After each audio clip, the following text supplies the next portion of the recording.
Have you ever imagined a country where the sky is closer to Earth than anywhere else on the planet? A place where you can literally stand with one foot in the northern hemisphere and the other in the southern hemisphere at the same time? Welcome to Ecuador, the only country in the world named after a geographical feature, the imaginary line that divides our planet in half. But behind these fascinating curiosities, Ecuador hides dark secrets. In the heart of the Ecuadorian Amazon, Yasuni National Park houses one of the greatest biodiversities on the planet, and also some of the largest oil reserves in South America. And that's where the drama begins. While the government promises to protect this natural sanctuary, secret deals with multinational oil companies threaten to forever destroy one of the last untouched paradises on Earth. In recent decades, Ecuador has experienced a political and economic roller coaster that would make anyone dizzy. Deposed presidents, currencies that collapsed overnight, and one of the most alarming corruption rates in Latin America. In 2023, the country even declared a state of internal armed conflict due to the war between criminal factions that transformed some cities into battle zones. What led this small country, blessed with so much natural wealth, to face so many challenges? Get ready to discover the side of Ecuador that few know about.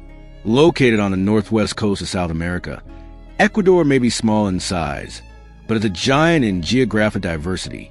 With an area of just 283,561 square kilometers, smaller than the state of Sao Paulo, the country is divided into 4 distinct regions that seem like completely different worlds from each other. The coastal region, bathed by the Pacific Ocean, is home to Guayaquil, the country's largest city and economic center. The Sierra, dominated by the Andes mountain range, is where we find Quito, the capital, situated almost 3,000 meters above sea level, the second highest capital in the world. In the Amazon region, known as El Oriente, we find one of the densest rainforests on the planet. And completing this quartet, 1,000 kilometers west of the continent, the famous Galapagos Islands, the natural laboratory that inspired Darwin to develop his theory of evolution. Ecuador's climate is as diverse as its geography. On the coast, hot and humid. In the Sierra, eternal spring. In the Amazon, tropical and rainy. And in the Galapagos, surprisingly dry. All this in a country the size of Nevada. With approximately 18 million inhabitants, Ecuador is a cultural mosaic where indigenous people, descendants of Europeans and Africans, coexist, although inequalities are evident, with indigenous communities frequently marginalized. Geopolitically, the country lives in constant tension, rich in natural resources, but pressured to exploit them, often at the expense of the environment. Dependence on oil, which represents 40% of exports, makes Ecuador vulnerable to fluctuations in the international market. Ecuador's history is a saga that begins long before the arrival of Europeans. The Valdivia people already inhabited the coast 5,500 years ago, creating one of the oldest ceramic cultures in the Americas. Later, empires such as the Incas and Canaris developed complex societies with advanced agricultural and astronomical systems. In the 15th century, the powerful Inca Empire expanded its domain northward, incorporating present-day Ecuador. But this conquest was short-lived. Around 1530, the Spaniards arrived, and what followed was one of the darkest chapters in American history. Entire populations decimated, millennial cultures subjugated, and a system based on exploitation and discrimination. For nearly 3 centuries, Ecuador remained under Spanish rule. Colonization left deep marks. A rigidly hierarchical society, and an economy based on the predatory exploitation of natural resources. The seeds of independence began to germinate in the late 18th century. In 1809, Quito became one of the first cities in Spanish America to declare autonomy, although this attempt was repressed. The definitive liberation came in 1822 when General Antonio José de Sucre defeated the Spanish forces at the Battle of Pichincha. Initially, Ecuador integrated Gran Colombia, Simón Bolívar's project that united present-day Ecuador, Colombia, Venezuela, and Panama. But disagreements led to the dissolution of this union, and in 1830, the country finally emerged as an independent nation. The first 100 years were marked by instability, with power oscillating between conservatives and liberals. The Liberal Revolution of 1895 brought significant reforms, such as the separation of church and state. However, the 20th century remained turbulent, with military coups and border tensions, especially with Peru. The discovery of oil in the Amazon in the 1970s radically transformed the economy. The oil boom brought temporary prosperity, but increased economic dependence. The following decades were unstable. Between 1997 and 2007, the country had 7 presidents, 3 of them overthrown by popular protests. In 2007, Rafael Correa took office and began a period of relative stability. His government implemented policies that reduced poverty, but was also criticized for authoritarian tendencies. Since then, the country has oscillated between different political orientations, facing challenges such as a pandemic, the increase in drug trafficking-related violence, and recurring economic crises. Get ready to fall in love. Ecuador is a giant when it comes to tourist diversity. In just a few days, you can go from the heights of the Andes to the depths of the Amazon, from the Pacific beaches to the Galapagos Islands. It's like visiting 4 countries in one.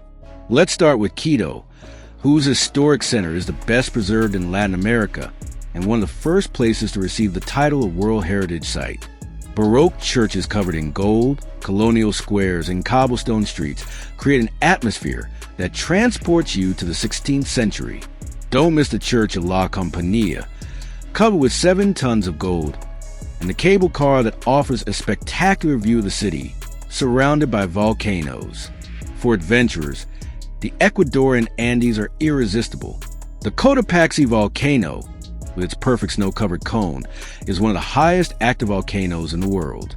Meanwhile, Mount Chimborazo is the point farthest in the center of the earth due to the flattening at the poles. Indigenous markets like Otavalo are unmissable for those seeking traditional crafts. The Ecuadorian Amazon is simply surreal. Yasuni National Park, the place with the greatest biodiversity on the planet, houses more species of trees in a single hectare than in all of North America. Eco-lodges allow you to stay in the heart of the jungle, waking up to the song of exotic birds and discovering the secrets of traditional medicine. And the Galapagos? This volcanic archipelago is unique in the world. Here, animals don't fear humans. You can swim with sea lions, walk among marine iguanas, and observe the finches that inspired Darwin. Each island has its own ecosystem and endemic species, such as the centenary giant tortoises. Some precautions are necessary. The altitude in cities like Quito can cause discomfort. Drink plenty of water and move slowly during the first few days. For the Galapagos, plan ahead, as the number of visitors is controlled. As for safety, be alert in large cities, avoiding flaunting valuable items. And remember, although the country uses the American dollar, have low value notes, as getting change can be difficult. Ecuador's economy is like a roller coaster, full of ups and downs and unexpected turns. This small country lives in a constant dilemma, blessed with natural resources, but cursed by dependence on these same resources. Oil is the protagonist of this economic story. Since the discovery of large reserves in the Amazon in the 1970s, black gold has become the backbone of the economy, representing about 40% of exports.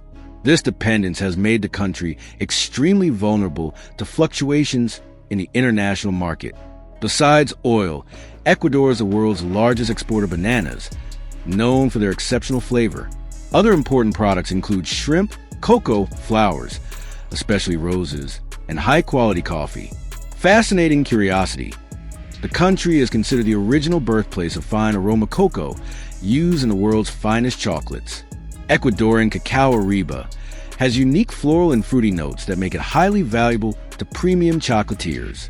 As for the cost of living, the monthly minimum wage is around $450 American dollars. The country adopted the dollar as its official currency in 2000 after a serious economic crisis. A university professor can earn between $1,000 and $2,500 monthly. Renting a two-bedroom apartment in a good area of Quito costs between $350 and $600 per month. In Guayaquil, prices range from $400 to $700. Food expenses for a family of four range around $300 to $400 monthly. However, inequality is glaring. While the elites enjoy a European lifestyle, approximately 25% of the population lives below the poverty line.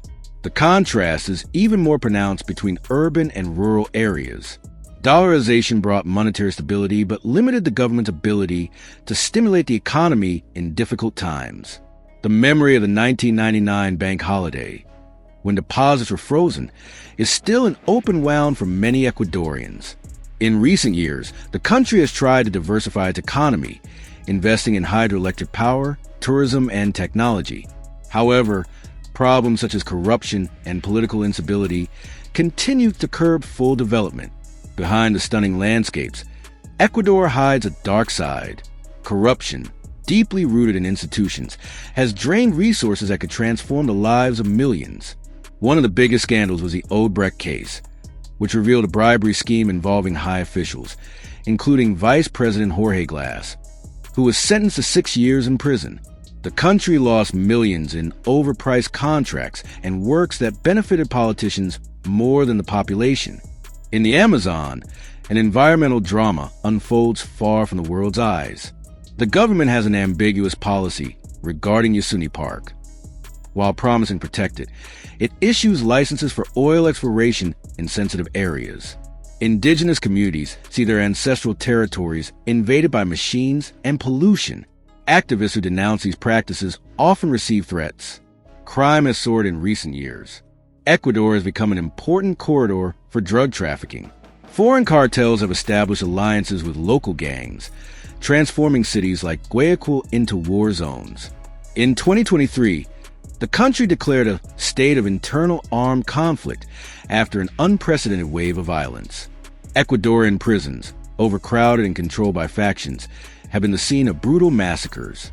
In 2021, more than 300 inmates were killed in coordinated riots, some beheaded, demonstrating the power of organized crime within the prison system.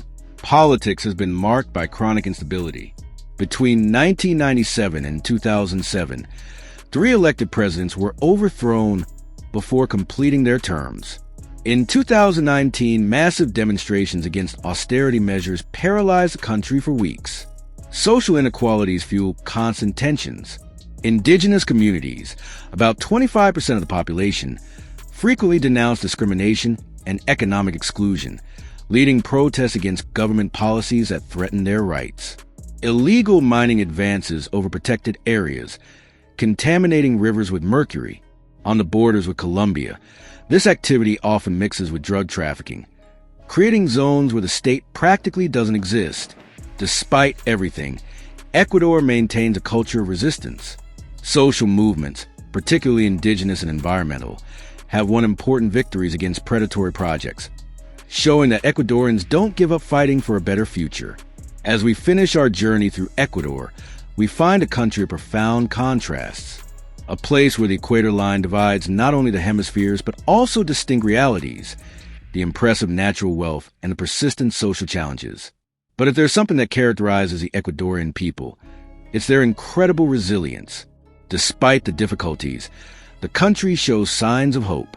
Indigenous and environmental movements have achieved significant victories, such as the protection of Amazon areas and the constitutional recognition of the rights of nature, a pioneering legal innovation in the world. Young entrepreneurs are transforming the economy, creating startups in Quito and developing sustainable tourism models. Ecuadorian chocolate, previously exported as cheap raw material, is now processed locally by small producers who win international awards. In the Galapagos, exemplary conservation programs have reversed the decline of endangered species.